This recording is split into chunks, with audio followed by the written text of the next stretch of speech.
Ladies and gentlemen, welcome to Season 2, Gentleman's History Hour on Equality. Hey, Rob J, 10X.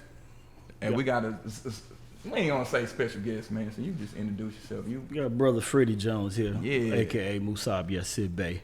Yeah. Back with the brothers again. I was about to give you an intro, but After season 1. My Aunt Melanie still calling you to this day, Scholar Fred. Yeah. That one got a ring to I'm it. just a student, man. Yeah, Just a student. We all are, man. I'm gonna start this one off with 'cause I think it gives some context for what we're gonna talk about. All right. Start this off with a James Baldwin passage. I'll just read it and we'll lay the context after.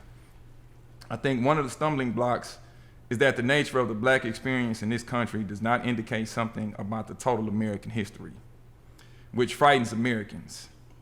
It brings up the real history of the country, the history of our relationships with Mexicans and slaves. All these points contradict the myth. All these points contradict the myth of American history. It attacks the American identity in a sense. And another thing he said, real quick, and this was him talking about his generation of growing up and being taught. For a Negro child, growing up in this country, he said, anyone who is black is taught, as my generation was taught, the Negroes are not a civilization or a culture, and that we came out of the jungle and we were saved by the missionary. Wow. So those are just some, some text from James Baldwin. Brother, powerful Book, brother, The Cross man. of Redemption. Yeah, some uncollected writings. And that writing was called The Nigger We Invent. That made me think of a question. I asked y'all, how old were you when you realized that you were black? Man, I can't really remember, man. I'm trying to think that, cause I was always around black people, so I never not knew I wasn't black. I guess. I was always like my first, kindergarten through 8th grade was at white schools, so I was in I remember in 2nd grade having questions to my aunt, like what? I didn't fully understand what it was, so I was about 8 when I really realized I was black. You know what I'm saying? Well, we were from the north side, man, and that's like a Harlem. So we were raised in it, and we didn't know anything outside of that. That was always poured into us. We was kind of ensconced in that at an early age. So, I didn't realize I was black like it was bad until I went to a white university. You know what I'm saying? And how the antipathy from the treatment there, Man, and speaking of that university, and really where we ended last episode was, amongst other things, we were discussing critical race theory. And, one of the positions in our dialogue, I felt like, why would we want the same people who did the enslavement and did these things to now be responsible for teaching us? I referenced the episode where you really introduced me to the 8 mystic years and how powerful that was, and that didn't come from a course, that came from intent. Yeah. So, but I was speaking on it from a, more just general philosophy, pragmatic level. Yeah. And, as always, you come here with a detailed analysis and research level. So I'm here to be a student today. Yeah. There's a lot of talk around critical race theory, and me and EQ, the brothers, we've been talking about what critical race theory is, and everything that we've been watching, they've just been orbiting the topic. They're talking about railing against it, not being there, or whatever. But I think it's very important that we discuss what critical race theory is and get down to the meat and potatoes of it, because there's a war against critical thinking in this country. And the further along we get, the worse that it's getting. And so that's a part of the attack on critical race theory. Man, I didn't know. In 1998, bought this CD, Black Star. It was, was it Mos Def and Talib Kweli or Black Star? Yeah, that was the name of it. That was the name of the CD. The first song on there was Astronomy, Eighth Light. Oh, yeah. And one of the bars was black like the perception of who on welfare. Black like faces at the bottom of the well. I've been there before. At that time, I had no idea that he was talking about critical race theory. Yeah. Derek He Bell. said black like faces at the bottom of the well. I've been there before. The book Faces at the Bottom of the Well was written by the person that's credited as the founder of critical race theory. The biggest Derek Bell. influencer. So hip hop scores a point, man. Yeah. Man, You know, we had hip hop was really educating, even if at that time I had no idea what he was talking about. Man, yeah, most definitely dropped a lot of ball. I know Wesley Muhammad loves his bigger than hip hop verse. He said that verse explains the whole industry. You know, so most is. But I just brought it up to give some context on To- when he said what is critical race theory. Yeah. To give credit to the person that's noted as what we would call the founder or the father that gave birth to critical race and the theory. biggest influence. Derek Bell. He's a Yeah. lawyer from. He was I a think civil Yale. rights lawyer. Yep. Okay. He came in at the time where he was late to the civil rights movement. So he came towards the end of the civil rights movement, and he had a lot of mentors. And I think Thurgood Marshall was told him that, you know, if he wanted to get into it now, you know, at this point, you know, the civil rights and affirmative action had already been taken care of. So he came up with this theory called the critical race theory. Now, the biggest thing we need to understand that it's critical theory everywhere. And critical race theory comes out of critical legal theory. Critical legal theory is what it's born out of. Now, critical legal theory is a fight against legal formalism. Legal formalism is a form of trying to break something down and paint a broad brush over things that you need to break the content down with. So critical legal theory was a blitzkrieg against, or a blitz against legal formalism. Now, formalism is in everything. So what formalism did basically, because if we can go maybe critical boxing theory, or we can go critical basketball theory. So if we went critical basketball theory, we were like, who's the best basketball player out of Giannis and Chris Paul? One is 6 foot, one is 6'11". You know what I'm saying? From a formalist level, they would say, well, let's just get them to play against each other, and that's it. Well, critical basketball theory would say, no, we got to factor in this dude is 6 foot, this dude is 6'11", this dude is 200 some odd pounds, this dude is, you get what I'm saying? We got to break down the context and the object in it. So when you get to critical legal theory, combating legal formalism, formalism wants to paint with a broad brush. Now, formalism best expresses itself in this quote by Anatoly Francis. It says, the law in all its equality and majestics prohibits the poor and the rich from sleeping under bridges, begging for change and begging for bread. But it doesn't deal with why this person is poor. So if you have a formalism that's overlapping like that, then you're going to disproportionately punish the poor. You get what I'm saying? Without dealing with why they're poor. You know what I'm saying? To really get into why these people are poor. So you have an asymmetrical distribution of the law. And you're going to calcify inequality, because you're not dealing with the inequality. You just use the formalism, say, well, hey, boom, this is what it is without breaking down the contents in it. So how critical boxing theory, if we was doing critical boxing theory, we say, who's the best boxer? Who has the better skills? You're not going to put a 245 person against a 150-pound person. You get what I'm saying? Because it would be over-determined by their weight. You put Giannis against Chris Paul, it'll be over-determined by him being 6'11" and Chris Paul being 6 foot. So they have to come up with another way of figuring it out, which brings us to critical race theory. Now, theory, I've just always known, I guess, a loose definition of theory to be almost like a hypothesis, so to speak, that explains something. So is critical race theory something that has a finality towards the conclusions, or is it like just a continuous? Well, Derek Bell expressed it in a litany of experiments, because of course what we were saying about the quote, that you can't come up with a theory no matter how beautiful it is, no matter how smart you are, if it doesn't equate to the experiment or it doesn't agree with the experiment, it's wrong.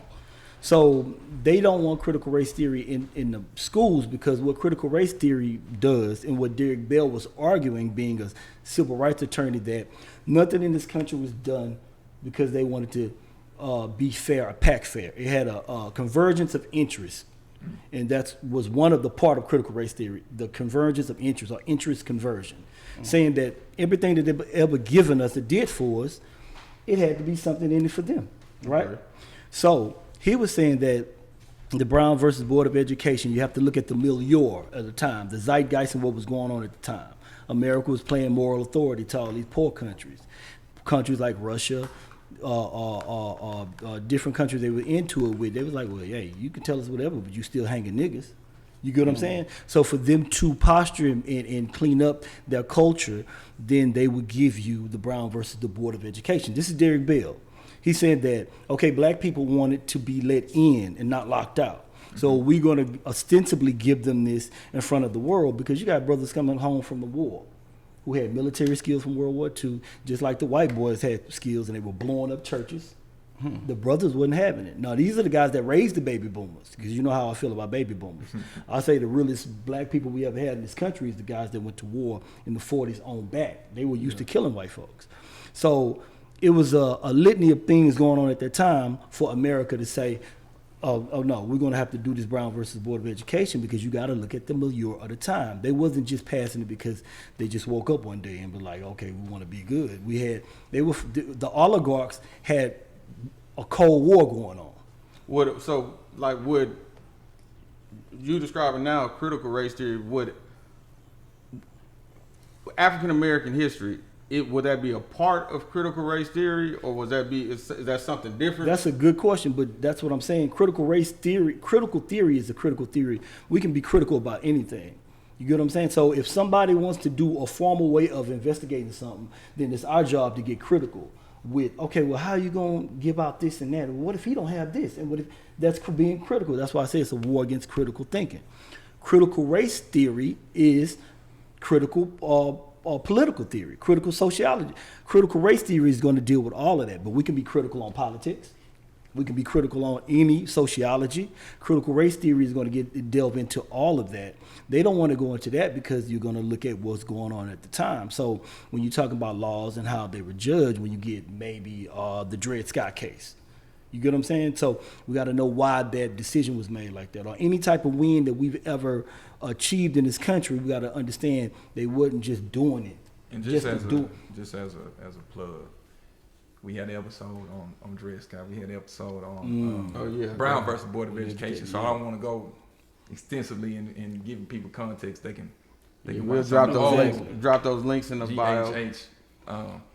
But in 2021, a lot of the pushback from the Republicans, because now it is becoming a political thing, is that it's hate. Yeah, speech. They're going to spin it however they need to spin it to because muddy the waters. To answer one of your questions, Rob, is more so not adding anything, but what they want to take out. Okay. So it's not to add. Okay, now we're going to add the 8 mystic years, or it's more so, or we're going to take out certain parts that may make white people look bad in history, which kind of gives context to the Baldwin thing of like, okay. So have we been having critical race theory all along? This whole fight has been about that. Derek Bell just named it, and he was in the Hall of Academia dealing with jurisprudence. That's where white supremacy foundation is, because they're giving people life sentences. They're disproportionately, the way they even dole out sentences.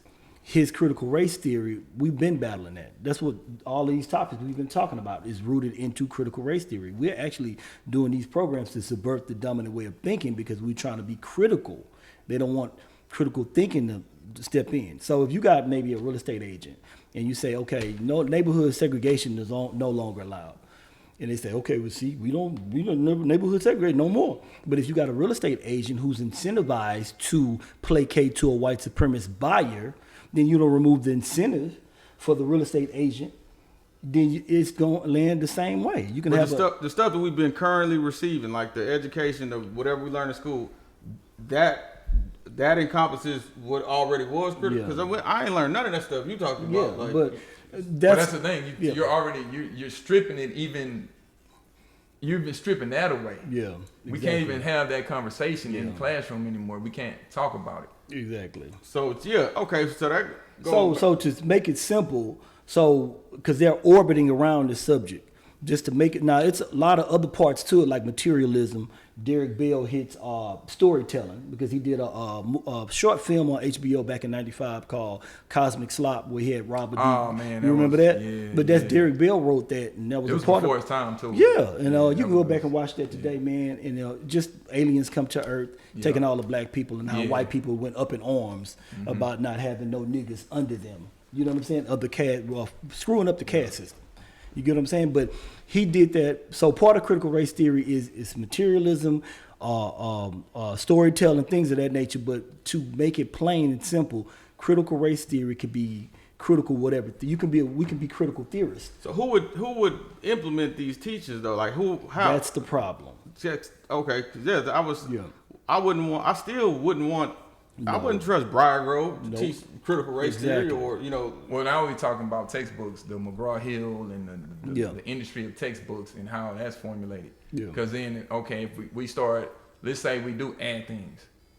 You're going to reprint all the textbooks to add that's this. one. And then if you add it, how are you going to teach it? Yeah. So it's the sensitive area for a lot of white people, especially in politics, because now it's become a Democrat versus Republican issue. The Democrats are for critical race theory being taught in schools, and not just elementary, middle school. We're talking about even in college. Yeah. Okay. So even on a collegiate level. So would you trust a suburban white woman to teach your kid critical race theory? That's the question you're asking. You know, that's what that's the problem that we're having. So we're not even dealing with critical race theory and what it is, because they know what it is. They're just orbiting around it. But it's simple as that. But then when you get to understanding what critical race theory does, then who's going to teach it? So then we come into a whole different problem. Because on a political standpoint, to start moving back, kind of starting in the now and moving back, if we keeping it 100 and we start talking about critical race theory in American history, it's gonna paint a real tainted view of the Democrats. Yeah. Oh At yeah, that time. definitely. They were anti-Reconstruction, Exactly. Pro-slavery.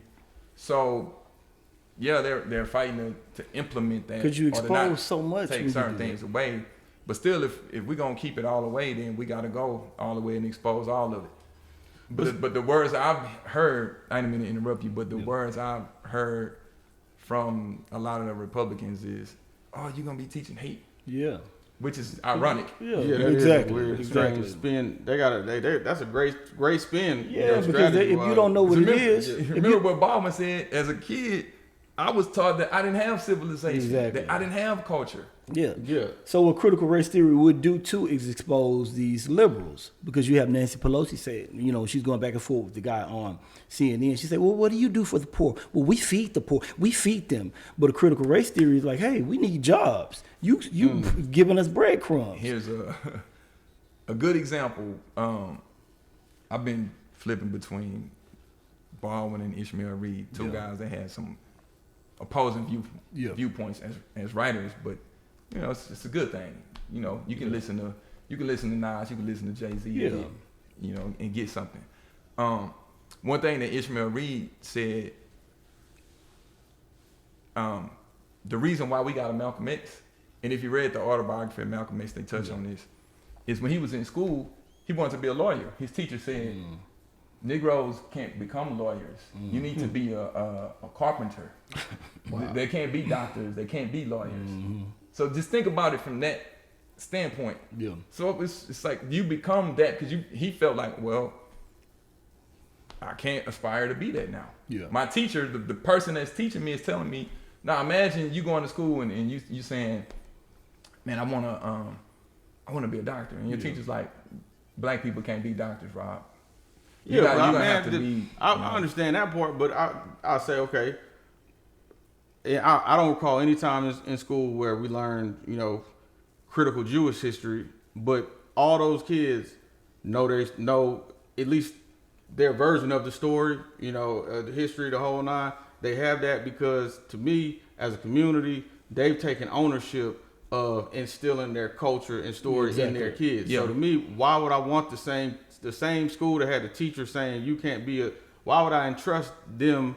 How many high school teachers do I think are capable of saying what you just said in 7 minutes? I don't think, we could find more than, especially if we take the black schools out, how many, or we take just the schools that aren't just standards of excellence, the St. Augs, the Booker T. Where are we gonna find the people to convey this information? Well, it's like now, let's say, I think the part we kind of, it's the taking it out part. Yeah. That if it's in the textbook, right? If you're in school, the teacher at a certain point, they may say, okay, during American history, we had the Civil War. Well, why do we have the Civil War? And you got to explain that, and you got to talk about that. Exactly. Now, we can't have that kind of conversation at all. It's state rights. You know what I'm saying? That's what it was about. So it's not necessarily that you're looking for this white person to teach this kid black history. It's that they can't. It's just certain things they're not even allowed to say that happened in history, period. And to answer your question, you said that who will we entrust or instill? I mean, here's a little fun fact that Derek Bell was Tommy Curry's mentor. Where's Tommy Curry, the guy that he ran to Europe because they ran him out of here. So even the brothers that we have who are equipped with that, like a William Darity, a Curry or Derek Hamilton, you got to watch how they're played and how they're casted off or stigmatized. But we have them. Rob brought up a good point about entrusting someone else that don't look like us to teach us. Yeah, no one else does. So that's the problem. So we still talking about critical race theory, or they call it CRT. CRT, yeah. That question you posed about someone else teaching us our history. And in American history, normally it's the victor that gets to tell the story.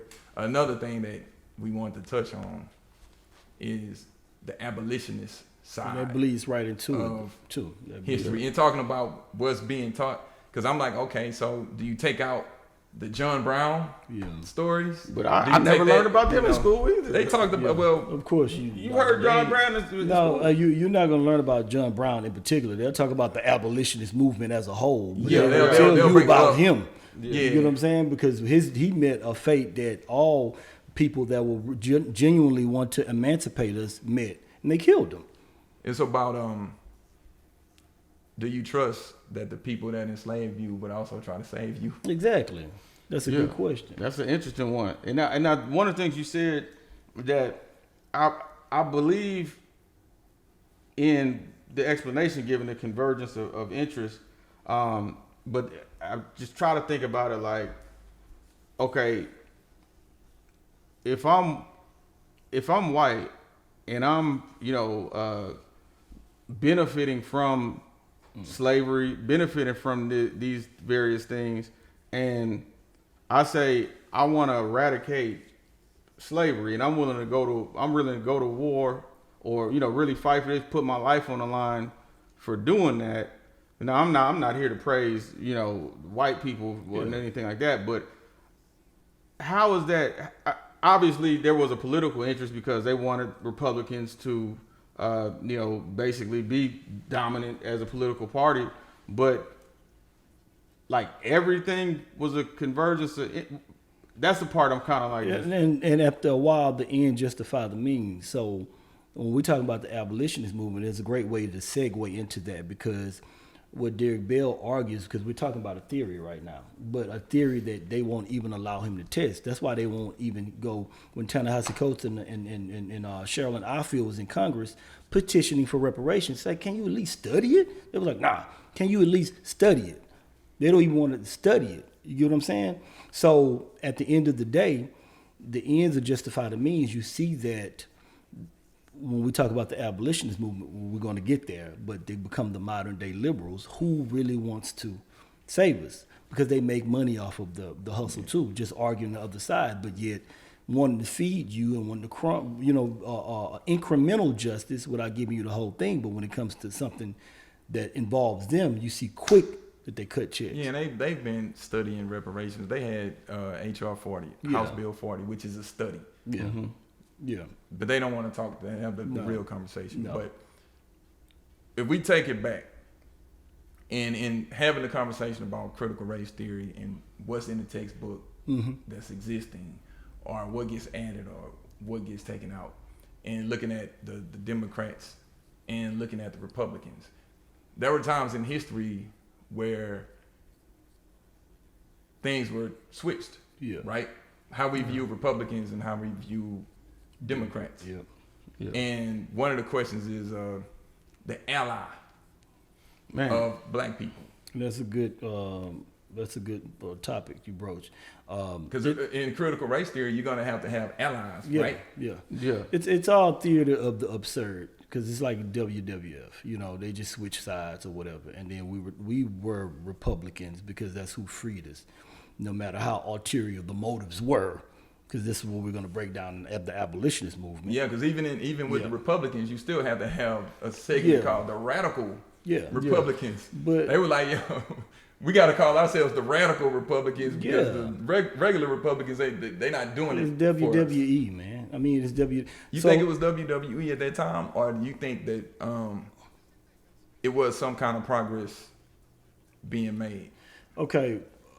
We just gonna let the letters and the data let you know who's who and what's what. So when you read these, the brothers' experience in the Union, brothers got killed by their side, the Union, for arguing equal pay by the Union. But you see, those are the stories. Now this is what William Darity put in his new book on reparation, From Here to Equality. This is the most updated version of reparation, and he goes through all the slave documents in terms of what the labor and union and who and why the federal government takes care of black people, because those are the first people that paid us.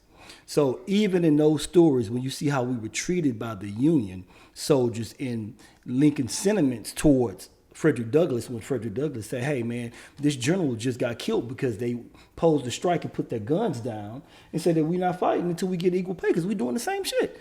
Yeah. They killed him, they executed him, had a court martial, killed him, executed him. Frederick Douglass said, hey man, what's up? Yeah, Lincoln definitely was not and guess what Lincoln said? And guess what Lincoln Yeah. said? This is a quote. He was like, hey, until Union minds' opinions change about black people, then this is what we're going to have to deal with. Who's our friend? You get what I'm saying? John Henry Clark said, you ain't got no friends. Exactly. Man, that's great. Man, a lot of things about that. One thing information I come across was that early on in the Civil War too, if you were a black soldier or something, you try to escape and defect to the Union, they send you back to the Confederate. And I was like, man, like that. Yeah, that story. No, that level of, I guess, it seems to me almost like critical race theory is looking at the story maybe with a microscope. Yes, exactly. So it's no different than when you did the sports show. You guys will critically break down certain things, and you can't just say who's the better baseball player, an outfielder versus the pitcher. I mean, you got to really whittle it down. Or you take away who won the game. Yeah. You can't even say who won the game because someone may say, I'm offended by being a loser. Exactly. But It the may game, sound like hate speech. But the game had a bad referee, blown call. So Critical can't race say that. You theory. can't- you gotta- critical hey, baseball. That what you you can't what say you're that. doing is critical baseball. because the story already is wrong. I don't know. I don't have any kids now. Are they still teaching that Christopher Columbus discovered America? Have they updated that story? It's already a bad story. So it's like, how could You can't instill the ideas to keep the inferiority complex. Yeah. So the Malcolm X teacher saying, no, you got to be, this. That's part of it. Or the Baldwin saying, well, your people didn't, being taught, you didn't have a civilization, you didn't have a culture. That creates an inferiority complex for a child to learn that. Yeah. And then you go through life Yeah. and everything becomes whitewashed. So your view of history becomes whitewashed. Exactly. Yeah, see, I think, and I don't know, maybe it might be a part of our purpose, but I think we really should have some type of, whether it's like an enrichment program, we have every other weekend at the shrine, somewhere where black people are telling kids the black story and telling kids, you know, in a user-friendly way. We're not going to have GHH for first graders, but explaining to them that, you know, hey, you know, the story. Why am I 35 years old when I learned that Hiram? I always mess up his last name. Is Rebels or hopefully I got it right. But Mississippi. Why am I learning that? I went to FAMU. I went to Edna Carr. This is a magnet. So to me, it's like if we take ownership of it and say, hey, it's our responsibility. Whether it's like starts with what we're doing now with content, maybe from there it can evolve to, you know, some type of program. Obviously, the way y'all are discussing it, I guess, getting this alternate. Are you saying the alternate solutions? I'm saying to me, but I think the most efficient solution is like, because to me, I'm not surprised. Like I said, I always go back to the Crips and Bloods example. Like, if a Crip is not surprised that Bloods don't like him, but for whatever reason, we seem to be so shocked that people who don't like us do stuff that people who don't like you do. But I think that what we're doing is we're doing the work. Yeah, I mean, no, I agree. And we study people who are doing the work. So you can't totally dismiss, and I'm not saying you dismiss, but it can't be totally dismissed that we're not taking ownership. We're not subverting the dominant way of thinking. When we do these shows, we're recovering the mentality of the time to point out certain things and to get people to think about a situation differently. So this lives beyond us. So the question that you will be asking is somebody listening, looking at us in 50 years, saying that I didn't know that. Let me, no, most definitely. Because you don't see it doesn't mean it doesn't exist. Exactly. Because there are examples of people being homeschooled. There are programs in the community, but you have to know that those programs exist. As an alternative. After school programs. Yeah, no, definitely. Houston, like the shape. Yeah. Programs. And when you said that about the Jews, I mean, that's all they were doing. Is alternate ways of teaching their kids in the 40s and the 30s and and that's what I'm in support of. And I'm not saying like we don't have people like doing it or nothing. I'm saying that there's no better option than that and building on that. But what we need to understand is we are in a unique position. So our history in this country is not like the Jews because it all started colluding against a bottom caste, who's going to be the bottom caste. And it was all agreed, like Baldwin said, I'm tired of immigrants coming off here, getting off the gangplank, getting a job, and the next week they're calling me nigga. Because it's how the status work, or of the caste system work. Everybody get on board. So we're in a onslaught with everybody. My whole thing is we don't have any allies, especially as black people, and particularly black men. So when we talk about the abolitionist movement, that needs to be examined. Because it was two sides to that, and we can see who prevailed on that. Because one part of the abolitionist movement were, we should have federal redistribution of land for free or at a low cost. The other part was like, we should sell these abandoned plantations that the Confederates ran off of when we started winning and started taking over and resell it to wealthy white people, Northerners, or the newly loyal Confederates who's pledged loyalty to the Union. Now, who are Confederate? Not loyal to a union, but the part of the abolitionist scheme, half of them wanted to do that and say, get the Negro to come back and work for them at a wage that they said privately that the federal government can't screw. So it goes back to the Freedmen's Bureau. Exactly. But on the Allies part, right?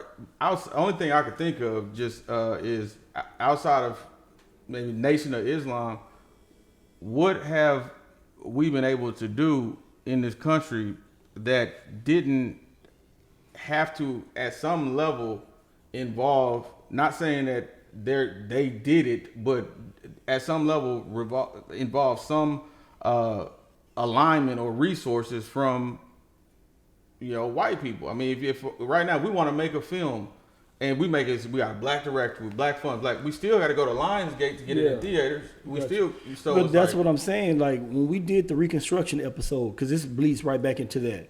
Black people were at the height of their home ownership and their independence in the 20s. This is documented. This is Nathaniel Conley. 1920, 1921, Oklahoma, St. Louis, we were balling because they didn't fuck with us. Because they wouldn't fuck with us. Because we're the first real capitalists here, that we didn't get any money from the federal government because we had to do it ourselves. And what happened?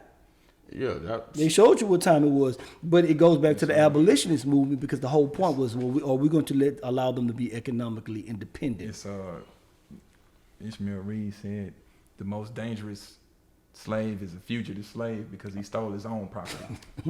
Man, that's a good one. That's The a most fan. dangerous slave is a fugitive slave because he stole his own property. Meaning, That's some good stuff. to answer your question, one is during segregation, we had those examples. Yeah. I mean, what we call Black Wall Street, which is really the Tulsa, Oklahoma, or the Greenwood. Yep. That's an example of Durham. us doing it without needing Okay. those We had resources. so many, bro. Like And we we had see Bowie, Oklahoma. We what had so happened. many that was doing it, but that's how you get the Red Summers and the The Red massacres Yeah, come with it. Whenever happen. I feel you on that. we've attained it, outside of that, some massacre or something follows. Something's and that's what I'm follows. saying. Look, when they talk about capitalism, which how bullshit that is, but we were the first real capitalists because we couldn't get no money from nobody, and we had to make the dollar circulate. We had to. Now the problem came is when we started to getting the idea of printing our own money. Then they really was like, yo, we got to. I mean, because we talking about allies or whatever, the abolitionists. I mean, just on the surface level, Harriet Tubman couldn't do that without having some help at that time. The question is, and maybe this bleeds into abolitionists morphing into liberals of today, the abolitionists of yesterday becoming the liberal of today, in a sense of, is it some quid pro quo type of, exchange? Yeah. I'm helping you, but it's like, okay, well, what do you want in return? The convergence interest, the interest conversion. It's funny you say that because the early liberals, you see them in a lady named Frances Wright, 1825, up in Nesheba, the Nesheba commune. Today is Memphis, Tennessee. And she had a scheme to free slaves. But she said, hey, look, I'm going to have them working over here and we're going to pay you. We're going to reparate you. The slave master. We'll show you that they can be da-da-da-da-da, and then we'll resettle them to Haiti, and that's how you get Liberia. It was Haiti and Liberia. She had the Nasheba commune. But her whole thing was paternalistic. She was a feminist, an abolitionist, and all of that, right? It was an agenda. It was an agenda. So you fast forward up 40 years later, you had Edward Philbrick. Edward Philbrick was a part of the Boston Concern. They were a group of northern consortium of investors. He proclaimed he was an abolitionist, but on the other side, he was like, well, the Negro is not responsible enough to get land. Give me that. So whenever they had land auctions, him and his investors would go buy. They bought 17,000 acres of land at under $1 a piece for the land that was allocated towards us. Now, that came out of the Port Royale experiment. The Port Royale experiment was designed to transition the slave labor into now we can get paid for it. You get what I'm saying? Do the same thing you were doing, but now you can get paid for it. But they thwarted that by stealing the land from us, not paying us, and then you get Edwin Philbrick and the Boston Concern, and they came and screwed us out of money and land. And this is an abolitionist proclaiming one thing but doing something on the other and telling people the Negro's scared to own his own. The Negro wants the benefit of a white man to be over him. You get what I'm saying? But this is an abolitionist talking like that. And when you look at this book called The Black Utopia, John and Mary Pease, they had an abolitionist book talking about all of these experiments they had with the abolitionists, and all of them were paternalistic. John Brown was one of the only ones who wanted black people to be free to do what they need to do for themselves without any white sympathizers or any white overseers. And they killed him. I do think on that now, when you describing that paternalistic, because I look at, there's something going on in 2021 between black men and black women that didn't exist in 2011, 2001. And when I go back the timeline and I start thinking, when did this hostility start? I believe that it was when a segment of black women joined with the feminist movement and began making their fight, sharing their fight, even though just the data shows like for a group of people that make $40,000 a year to say that the group that makes $42,000 a year is getting unfair pay and no precedent. It just doesn't make sense if it was a blind test. But once that started, I think that led to this new combative thing, which ultimately leads to now where you can go on Clubhouse, Facebook, anywhere right now, and there's somebody having a talk about a high value man, woman, this, that, and the other. So I do see your point with that. Yeah. And then even a perfect example might be, hey, I have a publication, and we definitely reach out and make sure that we cover black entrepreneurs. Yeah. But 90% of that coverage is black women are doing this, black doing this. You're segmenting us. And I think that's what a lot of liberals have done to, Black America is. Well, I feel like James Baldwin was black first. His sexuality and all of that came second. Whether it was and same thing with Malcolm in his Islam, Martin in his Christianity. Yeah. Now, because I always say this, even though in real life, biologically we have the strongest gene, I think politically we have the most recessive gene of anyone. So you can't mix us with anyone. If you do something for blacks and anyone else is going to dominate that. Yeah, so I do agree that we do need self-incubated assessments and things that we work on. And I don't think we necessarily need allies.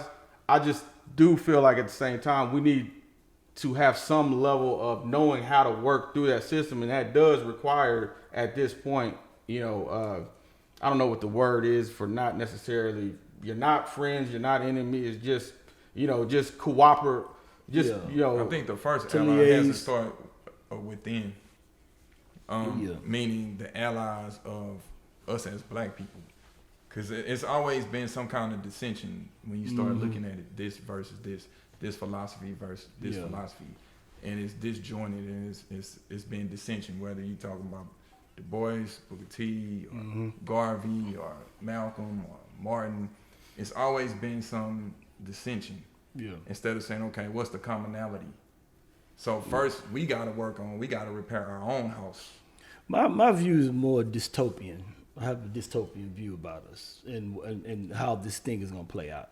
Because when you just really glean the data and you're really looking at the underlying motif of what we're going through, allies, I'm going to keep saying it, that we don't have any allies, especially black men, because you brought up the women. I brought up paternalistic and you brought up the women and the feminists seeping into the Black Panther movement.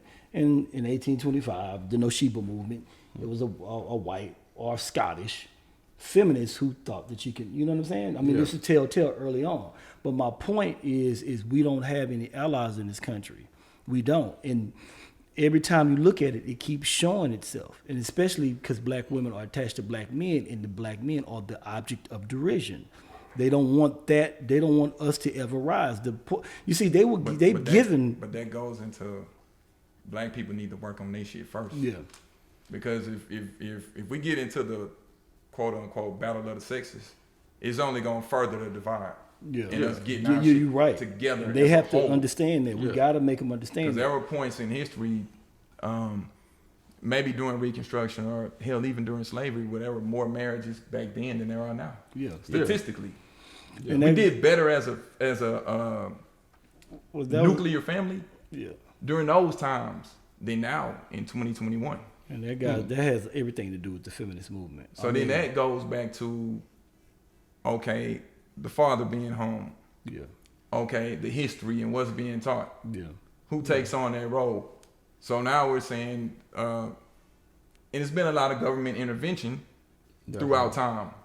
The Freedmen's Bureau could have been kind of cast as like the first welfare type of system that happened. And there are some people that say when that welfare system came, then you can rely on the government. You didn't need that man in the house. All these different kind of theories. And I'm saying that to circle into being there and getting the history. You may say, that's my job as a black man to teach my son, my daughter, history. Yeah. Critically. Yeah. As opposed to somebody else. Yeah. That's coming in. Because now you gotta know everything. You gotta know, people know our history, and I don't ever want to be in a situation where someone knows my stuff better than I do. Exactly. Yeah. Because now I'm at a disadvantage. Yeah. Yeah, and I can't ignore privilege, because, to be 4 or 5 years old, catch a plane somewhere, you have a suit on, you walking with this man, he has the same name as you, and you see doctor down this building, and everyone treats him like, and tells you how great. It makes you feel like, because I always think about my cousin who's a month younger than me, and, our shared grandfather, we never met. So I think like, okay, how does that person get the information? So I do feel like everyone doesn't have a father at home or have access to, But you brought up something earlier about the Jewish culture. Yeah. Right? One thing they won't let us forget is the Holocaust. Exactly. Yeah. We know if it's one thing that we learned in school, we know Anne Frank hid in that attic. Yeah. If you didn't know that Harry hid somewhere, you knew that Anne Yeah. Frank hid in that attic. Exactly. When you have this inferiority complex, when certain topics are brought up about you, if all that's being brought up is the inferior side of enslavement, you're like, man, I don't want to hear that. You don't hear a Jewish kid say, I don't want to hear about the Holocaust. Yeah. No, that's a great point. Yeah. No, you said getting on the same page, and we always having. Now, to me, I don't think that us all being in agreement on something, like, to me, having options isn't necessarily a bad thing. To me, it's kind of, I feel like we would be more powerful as a race if 50% of us were Democrat and 50% of us were Republican. But we have to have to me, in overall, like, what's our overall goal? Yeah. Okay. Like, okay, yeah, 50-50, but what's the overall goal? Meaning, at a certain point in time, when you talk to your grandparents, if you're fortunate to have your grandparents still here on Earth, people that lived during segregation, and hearing those conversations and how they talk, and black people, we've always had but when we come together, what do we come together on? When we leave here, we're gonna go different directions. But when we come together for a common cause. We all come together for a common cause. Okay, we don't all have to agree on what color we gonna wear or what we worship or anything. be like that. unified with Malcolm said, put your religion in a closet. Yeah. Do you think we have to agree on strategy? I think if we're talking about our right to self-determination, there are critical things. And sometimes, you're not gonna get everyone on the same page because we're in 2021. It's a different way in how it's presented. Yeah. Now, during segregation and during civil rights, you saw somebody sticking dogs on you. Yeah. So it philosophically, all right, violence, non-violence. We couldn't agree on how do we attack that.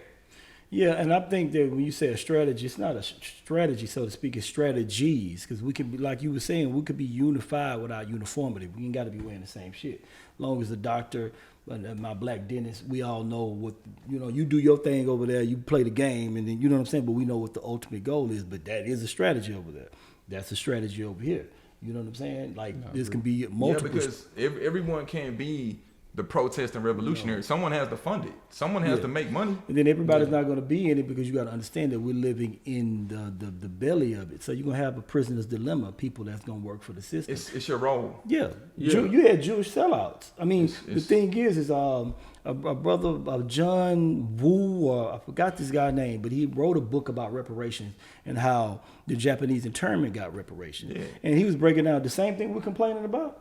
This is the same thing he came to William Darity and his wife when they did a podcast together. He said, this is my advice to you. Do this, do that. Because when we were fighting for our stuff, we had people who had mixed in with Spanish people, i.e. black people that mixed with white people, who argued about how I was going to get it, who was going to get it. Some people just say, hey, look, I'm good enough. I fought the war. That they had the same internal scene struggles. You know what I'm saying? The same shit. You had turncoats. It's the idea of black people in America starts with an inferiority complex of being enslaved. Yeah. So then you got to take it outside of American history and know what happened. How did you get there to that point? Because if it's like, damn, the inferiority complex in America, shit, I was enslaved. Yeah. Not knowing, okay, what happened before that? Yeah. How did we get from point A to point B, and what's the driving force in those vehicles. That's where the critical comes That's in. real, man. And honestly, I don't know if I developed this as a defense tactic. Maybe it was, but I just came to the conclusion that they need that privilege because they can't, for lack of a better word, y'all can't fuck with me. I outperformed y'all in elementary, junior high, went to USC. I was the leader there. Went to Stanford. I ain't never been around one of them that was intellectually superior. Now I've been around some that were smarter than me in a particular subject, but I've never sat in awe of a white person before. And not to say, not to question who they are, or whatever, but I feel like y'all needed that head start. Because if I would have had that head start, But that's why they're trying to maintain the head start. They're trying to calcify any type of leeway that we can get. They want to keep the race gap, the racial wealth gap. Yeah, so But at the same time, in is that 2021 though, we gotta ask ourselves, what role do we play in that? Yeah. You ain't asking nobody for no handout, right? Yeah. If you feel like it's an ulterior motive and you ain't got no friends, then what do you do? Yeah, and that's real. And the one thing I say, just real quick with that, I don't know if I really feel that way or if that's just my ego playing defense. But I'm saying you still got, okay, what's the alternative, right? Yeah. You're not, all right, I can't trust this person. Okay, so what do I do? If I know I can't trust them, what's your alternative? Yeah. Man, Because are we gonna just say, white supremacy is gonna be the that's what we throw out for everything, or where do we take some accountability? And it may sound weird, but like culture with black people, culture now, American black culture, a lot of people from the continent, they say y'all American black people. yeah. Mm-hmm. What do y'all think our culture is here? Man, that's Jazz is uniquely. Was here. Yeah. We have a lot of things that was just originally us. Yeah, Jazz that's is one of those American. things that's straight Black American. You know what I'm saying? But now in 2021, jazz is damn near in a extinct museum. to us. Yeah, in a museum. Yeah. So now when people say the culture, when they talk and they say for the culture, and we hear it so much on different podcasts, the culture. 9 times out of 10, when they say the culture, if they're a certain age group, they just talking about rap. Yeah, because hype, this is just American hype beats ruin everything. So it'll be the culture really will mean something, and then it'll get re-rocked and overused, and now all of a sudden it's just a term. So, but I think I don't know, because I'll say this as I come into more knowledge of the history and stuff.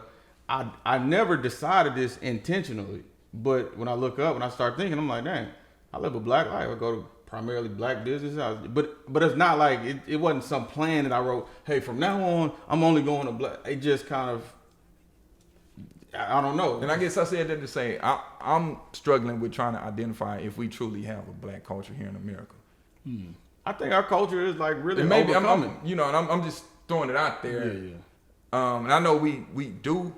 I'm just trying to figure out how do I define it.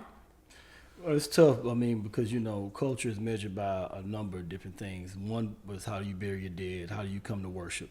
You know what I'm saying? What is your your national saying? Or do you have some type of dance? What are the foods you eat? Yeah. We have a culture here. Yeah. It was born out of here, but we have a culture that we kind of forged out here.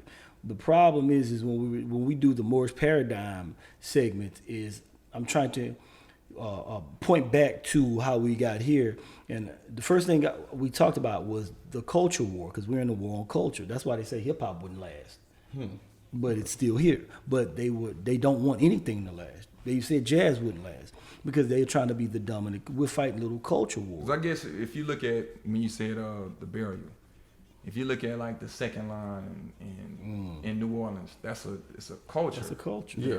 That's ours. Yeah. Yeah, It's yeah. ours. We It's live a- in it's a- Houston, but it's still ours. Yeah, you know? it's a culture there, and we got to take ownership in defining what our culture is outside of hip hop. Yeah. Yeah. Well, no, everything that we name are aspects of culture, but it comes together to be the culture, like how we dance, how we dress. You know, you're talking about second line. We're talking about fried chicken. We're talking about Cajun New Orleans food. We're talking about the Caribbean with rice. We looked at the documentary on Netflix, High on the Hog. They taught you that was part of the culture. All of these things that we're naming makes up the culture. They're not culture within themselves. In and of themselves, they come together to form the culture that we forged out here.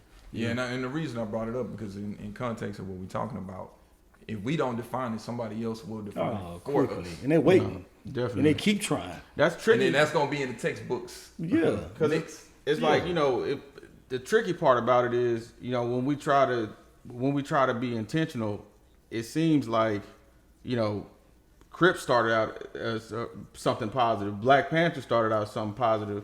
You know, it's almost like if right now we just say, hey, you know, I tried to start a gang when I turned 30. Gang started called the Bruvs. That's why to this day I call people Bruv, B-U-R-V, Brothers Realizing Unlimited Visions, right? I wanted to have a positive gang. That was the whole spin. Putting in work was going to be like, but my fear was, what happens when, you know, somebody who's 16 and he's one of the Bruvs gets in a fight with a guy, and now that guy says, I don't like the Bruvs, we the family.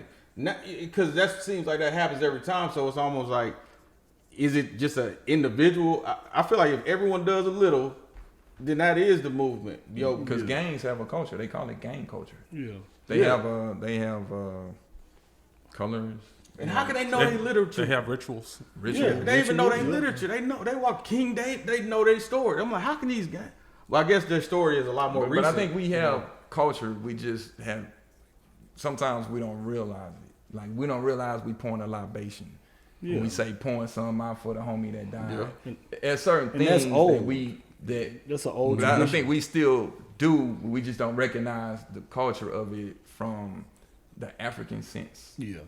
'Cause we've been cut off from it, but we still do it. And It's kind of like understanding even when you sweep somebody's foot, when you're sweeping, it's considered bad luck. And, you know, I don't know if y'all grandmothers, but, you know, I grew up around grandmothers that it was always, you know, if a broom hit my foot now, that's the first thing I'm automatic because it was poured into me. But that's an ancient culture.